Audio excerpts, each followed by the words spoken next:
என் அன்பு சகோதர சகோதரிகளே, ஆண்டவரும் உலக ரட்சகருமான இயேசுவின் நாமத்தில் என் அன்பின் வாழ்த்துக்கள். கர்த்தர் தாமே உங்களை ஆசீர்வதிப்பாராக. பிரியமான தேவனுடைய பிள்ளைகளே, இந்த நல்ல நாளிலும் இன்றைய முத்து என்னும் இந்த சிறிய தியானத்தில் கலாத்தியருக்கு எழுதின நிருபம் 6ஆம் அதிகாரம் 7ஆம் வசனத்தை நான் படிக்கிறேன். கலாத்தியர் 6:7. மோசம் போகாதிருங்கள், தேவன் தம்மை பரியாசம் பண்ண ஒட்டார். மனுஷன் எதை விதைக்கிறானோ அதையே அறுப்பான். மனுஷன் எதை விதைக்கிறானோ அதையே அறுப்பான். எனக்கு அருமையான ஆண்டுடைய பிள்ளைகளே, இங்கே அப்போஸ்தலனாகிய பவுல் எச்சரிக்கையோடு கூட இந்த காரியத்தை சொல்லுகிறார். மனுஷன் எதை விதைக்கிறானோ, நாம் விதைக்கிற அநேக காரியங்கள் விதைக்கும் போது அது அருமையா இருக்கும், ஆனால் அறுக்கும்போது அது வேதனையாகவும் கண்ணீராகவும் இருக்கும். நாம் கண்ணீரோடு விதைத்து கம்பீரமாய் அறுக்கலாம், ஆனால் ஒருவேளை நாம் விதைக்கிற விதம் தவறாக இருக்கும் என்று சொன்னால், தவறானதை விதைப்போம் என்றால், தவறான நோக்கத்தோடு விதைப்போம் என்றால், நிச்சயமாக நாம் அதை அறுக்கும் போது நமக்கு அது கண்ணீராக மாறிவிடும். எனவே கவனமாயிருப்போம். பிரியமானவர்களே, நம்முடைய விதையை குறித்த கவனம் நமக்கு தேவை. எதை விதைக்கிறோமோ அதையே அறுப்போம். 3 காரியங்களை நாம் விதைக்கும் போது கவனிக்க கடமைப்பட்டிருக்கிறோம். முதலாவதாக கலாத்தியர் 6ஆம் அதிகாரம் 8ஆம் வசனம், தன் மாம்சத்திற்கென்று விதைக்கிறவன் மாம்சத்தினால் அழிவை அறுப்பான், ஆவிக்கென்று விதைக்கிறவன் ஆவியினாலே நித்திய ஜீவனை அறுப்பான். முதலாவதாக ஆவிக்காக விதைக்கிறவன், ஆவிக்கென்று விதைக்கிறவன், இப்படி கூட சொல்லலாம், ஆவிக்குரிய காரியங்களுக்காக விதைக்கிறவன், ஆவிக்குரிய விஷயங்களுக்காக விதைக்கிறவன், அவன் ஆவியினாலே நித்திய ஜீவனை பெறுவான். நாம் விதைக்கிற காரியங்கள் எல்லாம் ஆவிக்குரியதாக இருக்க வேண்டும். நாம் யாருக்கோ ஏதோ ஒரு உதவி செய்கிறோம், அது அவர்களுடைய எதிர்காலம் அல்லது அவர்கள் கிறிஸ்துவின் அன்பை அறிந்து கொள்ள வேண்டும் என்பதற்காக நாம் விதைக்கிற விதைகள். நான் இன்றைக்கு தேவ சமூகத்திலே என்னை வெறுத்து ஒதுக்கி ஜெபிக்கிறேன். அப்படி ஜெபிக்கும் பொழுது, நான் அப்படி ஜெபிக்கிற நேரம், தேவ சமூகத்திலே நான் கொடுக்கிற அந்த முதலீடு, நேரம் என்ற முதலீடு, வேதத்தை எடுத்து நான் அமர்ந்து நேரம் என்ற முதலீடை கொடுக்கிறேன். ஊழியம் செய்து நேரம் என்ற முதலீட்டை கொடுக்கிறேன். என் தாளந்தை கர்த்தருக்காக முதலீடாய் கொடுக்கிறேன்.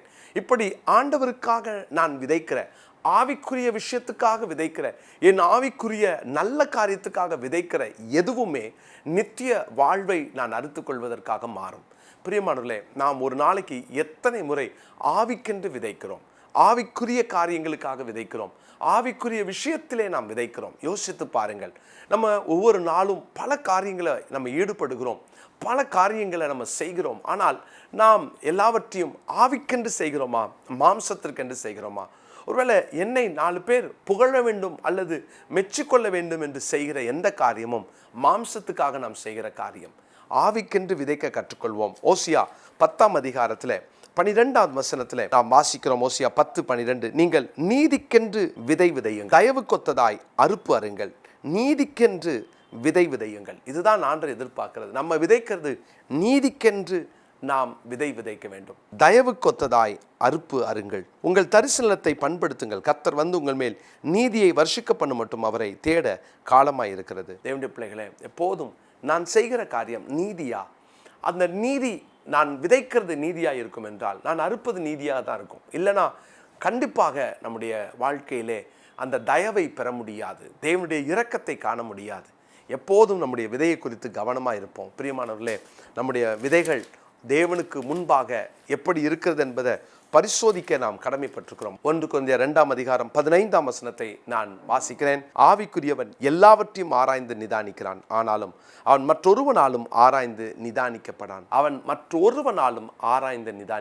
பிரியமானவர்களே, எப்போதும் நாம் ஆவிக்குரியவர்களாக ஆவிக்கென்று விதைப்போம், ஆவிக்குரிய விஷயத்திலே விதைப்போம். நித்திய ஜீவனை பெற வேண்டும் இல்லையா, அதுக்காக நாம் விதைப்போம்.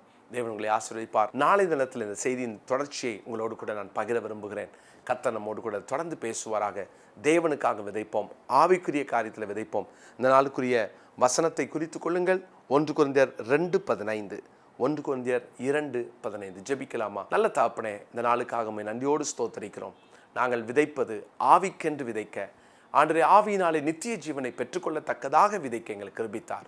இந்த உலகத்தில் ஆவிக்குரிய காரியத்தில் எதை விதைத்தாலும் நாங்கள் அதை நித்திய வாழ்வுக்காக நாங்கள் அதை விதைக்கிறோம் என்ற மன நிறைவோடு, ஆண்டவரே, அந்த மன நிச்சயத்தோடு விதைக்க எங்களுக்கு கிருபைத்தார். அர்ப்பணிக்கிறோம். இயேசுவின் நாமத்தில் ஜெபிக்கிறோம் நல்ல பிதாவே, ஆமென்.